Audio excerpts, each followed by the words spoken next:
Alright, so magandang araw po ulit sa inyong lahat mga bossing ano.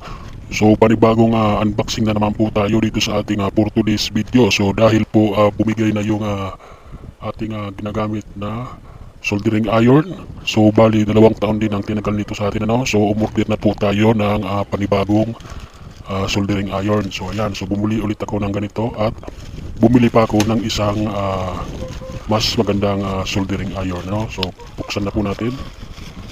So bali ito po yung pinag-orderan ko po nito. So bali doon din po ako umorder dahil napaka-legit naman at talagang tumagal po yung aking soldering iron. So ito po yung laman niya no. So buksan na po natin. So ayan, parehong-pareho po nung ating in-order no. Nung dati natin in-order. So ito po pa rin yung laman niya. So ayan. So ito po ang magiging laman niya pag umorder din po kayo ano. So ito po. So ito po ay soldering paste ata ito. So ayan. At ito po yung kanyang mga pre-tip.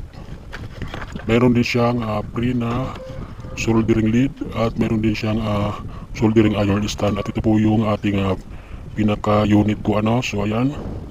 So 220 volts 60 watts. So ayan po siya no. So ito po yung ating luma. At ito po yung ating bago. So same lang sila dahil same lang po sila ng store na pinagbilihan ko ano. So 2 years din po ang tinagal nun sa akin. So next na tayo.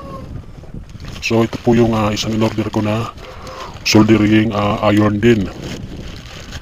So bali ito ay medyo malaki-laki na ito dahil ito ay 100 watts. So sumabit po yung ating sa electric fan. So by the way ito po yun ano. So ito po yung pagkakabalot niya.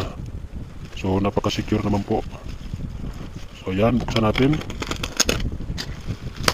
So bali dalawa na po ang in-order natin at baka masira po yung isa, meron pa rin tayong reserba. So ayan. So sa mga magtatanong dyan kung saan ko nga ba ito in-order no, so maglalagay po ako din ng link at yellow basket po ano. Tingnan nyo na lang po kung gusto nyo umorder po no. So ito po siya no. So ito po yung isa nating in-order na soldering iron. So bali ito ay 100 watts. So tingnan natin kung legit ba ito. So naka-carton pa siya no. So ayan. So may libre po siyang soldering stand at with yung soldering basta pinapahiram po ito soldering iron. So at ito na po yung kanyang pinaka-unit. So ayan. Meron din siyang mga so parang napakaganda po nito gamitin. So bali po ito ay 100 watts. So ito po siya no. So meron siyang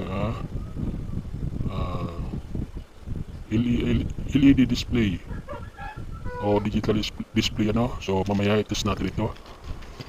So ito pa yung laman sa loob. Mayroon siyang kasamang manual. So yan, English manual. So yan, manual po yan at wala na po. So ito po yung ating ibang in-order. Okay, so ito po ay BMS 1S na BMS po ng pang 18650. At ito po ay bumili pa rin tayo ng 12 volts relay po ito ano. So meron tayo ditong paggagamitan. So ayan. So test po natin itong ating soldering iron kung legit nga ba ito. So bali ito nga po pala ay 100 watts. So ayan, palagdang po natin. So ayan, so meron po siya ditong switch button no? So ayan, napakaganda po ano. So ayan, at automatic na po siyang umiinit. So ayan po yung temperatura niya. So napakabilis po ano. So ayan. So bali 350 degrees na kaagad yung kanyang heat. So titignan natin kung legit ba yan. So ayan ano. 350 degrees Celsius. So tingnan natin dito sa ating so ayan, napaka-accurate naman po dito ano. So ayan, tama po yung heat na binibigay po nito ano. So legit po ito ano. So ayan, so i-adjust po natin. So ayan, ma-adjust po siya. Babawasan dito natin. So ayan, napakaganda po nito ano. 100 watts na soldering iron. So ayan. So sa mga gusto pong umorder ulit ng ganito po, no? Napakagandang mga product. So maglalagay ulit ako dyan ng yellow basket at link po sa comment section. So maraming salamat po at hanggang dito na lang po ang ating video. Maraming salamat po sa panonood.